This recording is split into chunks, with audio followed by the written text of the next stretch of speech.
Another day of Senior Bowl practices are in the books, where we saw a couple of new standouts at wide receiver, another strong day in the trenches, and so much more from a variety of eyeballs here across the Locked On Podcast Network. You are Locked On Bears, your daily Chicago Bears podcast. Part of the Locked On Podcast Network, your team every day.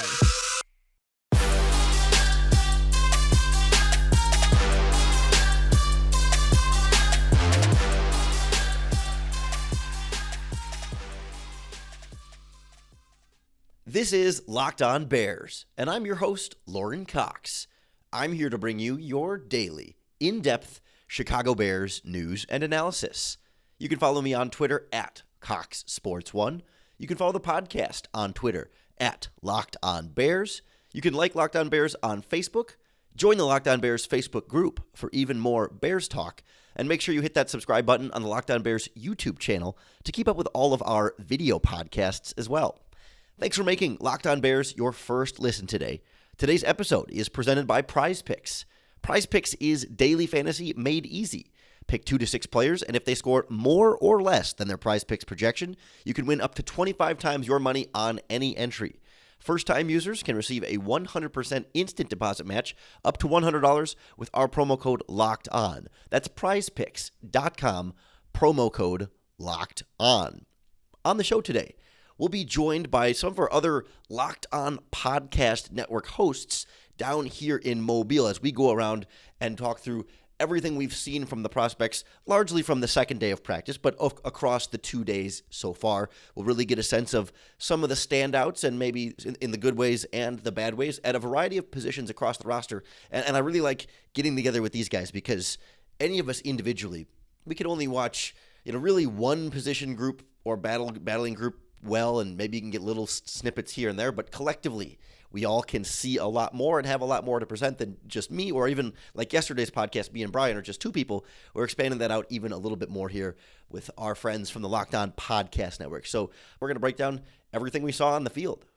What's up, everybody? Welcome to the Locked On NFL Draft live podcast here in Mobile, Alabama. Senior Bowl, day 2 in the books. We got one more day, weather permitting, but we're going to come at you with some players that stood out for some good reasons, maybe some not so good reasons, and we're going to lay it all down with my friends here in the Jaguar Den. From my left, your right, Jarvis Davis, Locked On Sports Atlanta. We got Lorin Cox, Locked On Justin Fields, the Chicago Bears, and we got Gator Boy. Shout out to our guy Tony Wiggins, who unfortunately couldn't be here in Mobile with us, but we got Brandon Olson, Locked On Gators. I'm David Harrison, Locked On Bucks, Locked On Commanders. If you watched our live yesterday, you saw plenty of the trash that I like to spew, thinking it's knowledge. None of that today. Instead, you're going to hear from these fine gentlemen. Guys, let's start with top performers, but we're looking at the first 2 days. Top performers for the first 2 days here at the Senior Bowl. I'm going to go right in the middle with Locked On Bears, Lorin Cox, just because he gave Brandon Olson the microphone saying, you're going to go first. So that's how we're doing this tonight. Buckle up, everybody.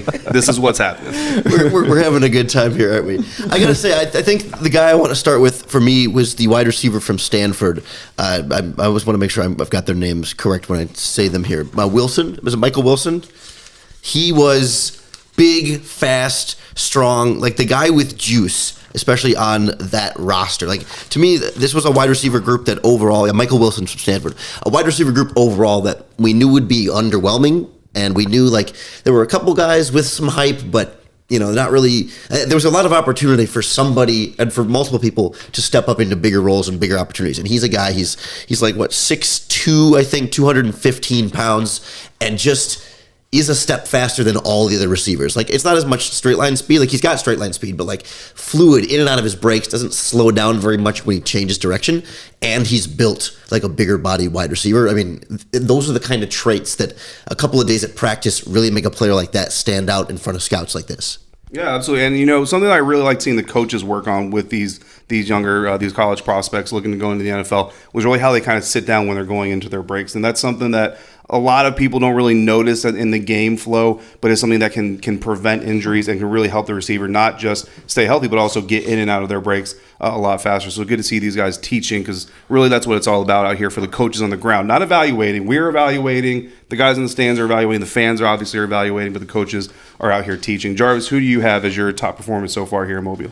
Wow. It was a guy that not too many people talking about. His name is Nick Broker, interior offensive lineman out of Ole Miss. When I say the guy, I call him an anchor. I tweeted out an emoji of guys, that stood out yesterday, and he actually stood out today again. Nick Broker, 6'6", a really solid guy, 305-ish around that line, so really lean, and he's a guy you can plug in at that guard position and won't have too many words. He's a guy that I really like how he anchors down when guys try to get in that bull rush, because a lot of defensive linemen are going to try you first. Come off with the bull rush and try to see where you are. He will sit down every time. Yeah. And I'm talking about stalwart. Once he got that lean in, man, got the head out of there, it was just really good sight to see. I actually got a chance to rap with him after practice today, and I was just like, hey, man, you did some good work today. So, yeah, Nick makes some money. Nick Broker makes some money. Yep. Yeah, another day to make some more, hopefully, for him. I was saying, yeah, good offensive line group here. We talked about the offensive line extensively yesterday, and they continue to impress out here in Mobile. Brandon, who you got? I got Tajay Spears, who we've been talking about, privately for a while now. And Tajay, he's great as a pass catcher, as a runner, and the amount of times that he made defenders do push-ups today after scoring touchdowns, like it was impressive. Those dudes' chests are gonna be hurting tomorrow because they had to do so many push-ups. So Tajay is someone who, coming into Mobile, we were excited to see him, and then he was like, "Hey, guess what? I'm gonna be even better than you anticipated in this skill set or in this situation where."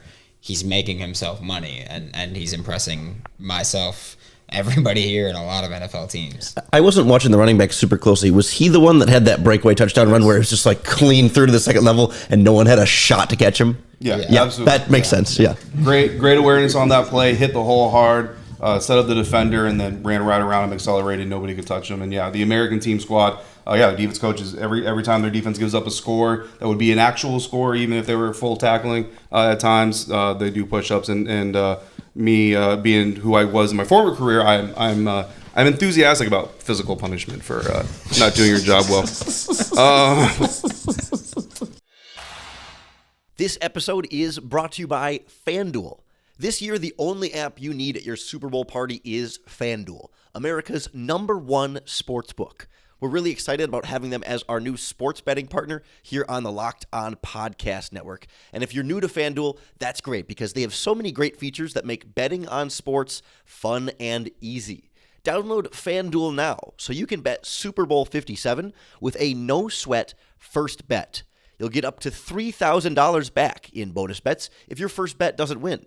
FanDuel lets you bet on everything from the money line to the point spreads to who will score a touchdown and other fun props for the Super Bowl. Their app is safe, secure, super easy to use, and best of all, you can get paid your winnings instantly. So join FanDuel today at FanDuel.com/lockedon to claim your no-sweat first bet on Super Bowl 57. That's FanDuel.com/lockedon. Make every moment more with FanDuel, official sportsbook partner of the NFL. Let's stick with the 2-day theme here. Lorin, since you don't have a microphone in your hand, who's not doing as well as you would like to see them doing? Whenever we come down to the Senior Bowl, there's always this expectation, I think, that the Alabama guys are going to be the ones that just look the part and perform the part. Like they're at Alabama, right? They should be like them, and the Georgia guys should just be bigger, faster, stronger than everybody down here. And the guy who really hasn't looked that way is DJ Dale, the defensive lineman. He's like 6'1", 300 pounds. Like he's not. I didn't need him to be the guy who impresses you right off the bus. It wasn't about the physical traits that I wanted to be impressed by, but even in one-on-ones in those interior pass rush battles that are made to be advantageous for the defense, especially those going one-on-one against the guards who expect to have more help. The tackles sometimes know they're out on an island, and that's a little bit more, translatable to real game situations. But those guards are at such a disadvantage, and I just wasn't seeing DJ Dale win consistently enough against good guards like the Mississippi guard that you mentioned. I can't think of his name anymore. Brecker. So there were good guards, but again, this is the Alabama guy. He should be able to beat Ole Miss. He played Ole Miss. He should be able to beat those guys. He should be able to beat most of the talent. There's not going to be any talent difference between what he's faced and these guys compared to the smaller school guys who come here. And if they can beat the Alabama guy, you're like, oh wow, well, he's beating some of the best. And when the guys who are supposed to be the best of the best don't look the best of the best, that's not a huge red flag, but it's something that makes you definitely go back and rewatch their tape. Yeah, no, absolutely. And look, I've seen a lot of Alabama players to cover the Washington Commanders. There's a lot of burgundy in the burgundy. I mean, they're crimson, but you know what I'm saying. And yeah, those guys are very impressive. So you're right. When you see one of those guys not being very impressive, it is a little surprising. But also seeing them get some coaching. You know, a coach came up and kind of placed his hands like, here, I'm going to show you kind of what I want you to do. And the good thing was the player was nodding. You could see the player was conversing. I don't know what he was saying. Obviously, we weren't within earshot, but it looked like the player was receptive to the coaching, and that's really, I think, what these guys are going to take away is not only, okay, yeah, maybe he came in not doing exactly what we wanted, but there was improvement there, and there was reception to the lesson. And especially, I think with him, you've got his Alabama teammate, Byron Young, on the defensive line, who's just a little bit bigger and a little bit quicker. And it's like you see those guys side by side, and one clearly stands up more than the other. It just ends up being a little more striking. Absolutely. Jarvis, who do you think needs to, or who do you think isn't living up to maybe what you expected? I'm going to have to go with Mr. Ryan Hayes, the tackle out of Michigan.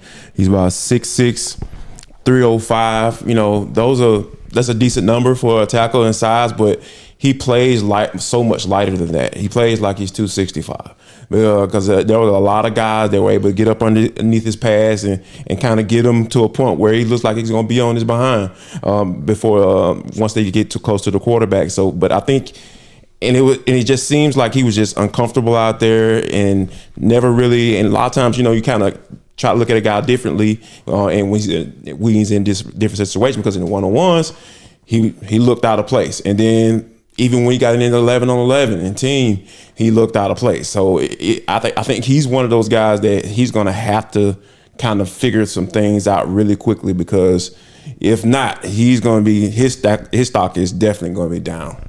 Yeah, absolutely. He's a guy that stood out to me as well in day one for not good reasons, right? And again, you want to see him bounce back. But yeah, 2 days of struggles, not good, but he's got a third day. You have the opportunity to come back. And again, there are some behind the scenes things these coaches know if these guys are being receptive, again, studying the tape, doing what they're being told to do for homework. So hopefully behind the scenes, at least, he's doing the things to show them that he can move forward with success. Brandon, who's your guy? I think for me, it's Tyson Bagent out of Shepherd, the quarterback, where he's not someone that I was like, oh, he's going to come in and light this up. But when you're from a small school like Shepherd and you get the invite to the Senior Bowl, you're like, okay, this guy is clearly someone that the NFL thinks can make it to the NFL. And then he shows up, and it's hard playing quarterback in the Senior Bowl because you're showing it's probably the hardest offensive position to play in the Senior Bowl because you're being thrown into a spot where you have no chemistry with these receivers. Like, you don't have experience with them. Tyson's only teammate with him is an offensive lineman. I'm pretty sure Clayton Tune out of Houston is the only quarterback that has one of his receivers. Actually, Max Duggan has Danos. But with Tyson Bagent, there was one play that we were talking about today where he went through all of his progressions. The receiver was in the middle of falling down on a curl, and he just beamed it at him, and I don't know what he was hoping would happen. It was actually kind of mean, to be honest. Like, throwing the ball at this guy while he's going down to the ground is a little rude, actually. That was kind of all the quarterbacks, though, right? Like, because I was sitting around talking to some of my guys, who draft analysts, scouts, and we just having a conversation about the quarterbacks, and we were literally begging them, throw the ball down the field. and one of the guys used to play quarterback. He's like, man, I'll be out here throwing all type of picks because these stats don't count. It's practice. You got to give these guys a good look. So, Brandon, before we got started, we were talking about how the cornerbacks are looking a lot more better, maybe a little bit inflated, right? Because of the bad throws and the bad ball placement and everything. Because there were situations even in one-on-ones where wide receiver had this guy beat. Quarterback just sails the ball 10, 15 yards over his head. I'm just like, what is going on? So I understand why Jim Nagy was a little upset. That's been a turned down opportunity to come to Senior Bowl. and you saw it with it was Tank Dell that we were talking about there, where he demolished his man. And then the end of the clip is him going diving, trying to catch the ball's over there somewhere, like in Atlanta. We're in Mobile, Alabama. Like, come on, man. I mean, impressive arm strength, though. Yeah, no doubt. I don't know if we're getting a Josh Allen or even a Kenny Pickett out of this group, but that's the ebbs and flows of the college season. Of course, anything these guys. So we got some top performers, some guys not doing so great. Of course, at the end of the day, the coaches, the scouts are all going to go back to the tape and either confirm what they've seen or try to reinforce maybe what they've learned about these guys. Hopefully mostly good for their sakes, but obviously there's going to be some bad. The consistency in the body of work is really the key when you're looking at NFL draft prospects. This episode is brought to you by PrizePicks. PrizePicks is the better way to do daily fantasy sports because PrizePicks puts you in complete control. There's no competing against other people. Whether you win or lose isn't dependent on what someone else's lineup might be. With PrizePicks, you pick 2 to 6 players, and if they'll score more or less than their PrizePicks projection, and you can win up to 25 times your money on any entry, not just for football, but across all of professional sports, college sports, even some real obscure sports, disc golf, Euro basketball, cricket, and more. Super easy to play. An entry can be made in literally 60 seconds or less. Download the PrizePicks app or go to prizepicks.com to sign up and play daily fantasy sports. First-time users can receive a 100% instant deposit match up to $100 with our promo code LOCKEDON. If you deposit $100, PrizePicks will give you $100. If you deposit $50, PrizePicks will give you $50. Just don't forget to enter that promo code LOCKEDON at signup for that instant deposit match up to $100. The consistency at the Senior Bowl is how you're going to determine if a guy won or lost money, as you said earlier, here in Mobile. So who made the most money between day 1 and day 2 in your minds? We'll start with Brandon. For me, I really enjoyed how Kenny McIntosh looked. I think that he helped himself a lot. I think Kenny McIntosh helped himself a lot, just showing explosiveness and that dual threat ability, which we saw at Georgia. But Georgia's a place where historically, especially under Kirby Smart, has rotated their running backs frequently, and you never really get to see a ton out of them. We've seen them have stables that are just like Todd Gurley and Nick Chubb, and everybody's all there, and then you look at Kenny McIntosh, and he's thought of as more of a receiving back. So he was another one where we talked about Tajay Spears burning everybody. Kenny McIntosh did the same thing. And Kenny McIntosh did something that I liked because he had the sideline, and instead he kind of cut in a little bit to stiff arm a safety and then outrun him. And it just seemed like one of those things where he was just like, I can do this to you, so I'm going to do this to you. And it was just a little bit impressive from him to do that. And I'm enjoying seeing him get work as a pass protector and as a pass catcher, where that's how you make your money right now at the Senior Bowl. Yeah, absolutely. Versatility is key in these running backs. We saw a little bit of a resurgence in running backs in the NFL this last season, but to continue that resurgence, if you want to keep that running back growth going in the NFL, you got to be a 3-down back is how we commonly refer to them, but a guy who can do a little bit of everything. Lorin, who's the guy in your mind from day 1 to day 2 that did the best for their prospects? I think comparatively, I was more impressed by Darnell Wright from Tennessee, the offensive tackle, and I think I was worried about a bias here because we spent the whole first national practice watching DeJuan Jones from Ohio State just be the physical freak-sized guy who can move well, and then we get to the American practice, and in a normal Senior Bowl, Darnell Wright would be the big freak-sized right tackle, and I felt myself comparatively being disappointed in Wright because I'm like, well, we just saw Jones do what human beings don't seem like people at that size can actually do. But with Jones not at practice, maybe there's a subconscious sort of not having that comparison there. But to me, it looked like Wright was even better at getting out of his stance quicker, being able to pick up against speed when he was facing it. And he's 6'5", 342 pounds. He is one of the bigger, normally a freak right tackle here, not even the biggest guy at his position, but showing an ability to move well, and especially in team drills, being able to know where his help was going to be on the inside there, so he could overset a little bit wide and know that he's got some opportunities for help on the inside. And I just felt like this was more of what I was expecting from him, and maybe without having Jones still fresh on my brain of exactly what it looks like when someone physically dominates. Yeah, DeJuan, look, hopefully DeJuan Jones good. The report is a concussion kept him out of practice. Day 2, expect it's going to keep him out of practice. Day 3, and probably the game. I like the air quotes. But it did. Look, there was a lot of attention. Even sometimes he wasn't even taking the rep, and he's just standing there, and everybody's going, look at this human being that I don't want to mess with ever. He should have just pulled a Jermaine Johnson and just practice for one day and just walked off the field and hit my agent line. Like, it just walked off instead of making up stuff. But anyway, yeah, sorry, my bad. I blurt out random stuff sometimes. Valid statements. Jarvis, who made money for you from day 1 to day 2? Woo, man, it would have to be D. Winters, linebacker out of TCU. Not that tall of a guy, 5'11", about 220, but one thing I do like about this guy, like, he's really good in space. He's very instinctive linebacker. He believes what he sees. That's what you ask for of a linebacker, right? When you talk about guys that, study the game, study the tape, and looking at guys and looking how guys move and everything, and being able to break on the ball. Was even able to pick off a ball in practice, shockingly, given the quarterback play. But anyway, D. Winters, yeah, he's a guy that I really feel like he's made some money.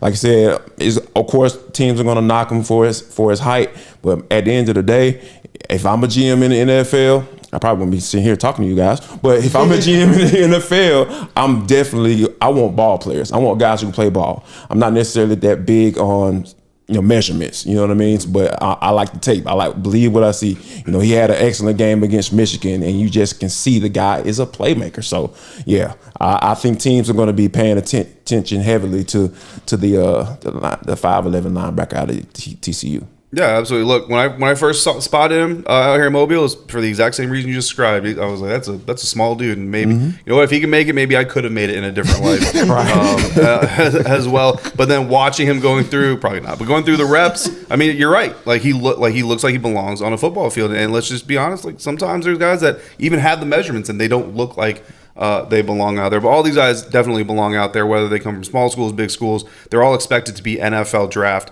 prospects, potential draft picks, UDFAs. Again, no favors being done out here, guys. The Senior Bowl makes their money and advertises off of how many guys get drafted from this event every year. They're not out here just handing opportunities to guys just so they can say they were here. These guys are who the Senior Bowl scouting staff believes will be competing in the National Football League here in the very near future. And you're right. If you're a GM, you wouldn't be here talking to us, but you might be talking to us in about an hour. So we're going to wrap up this episode here.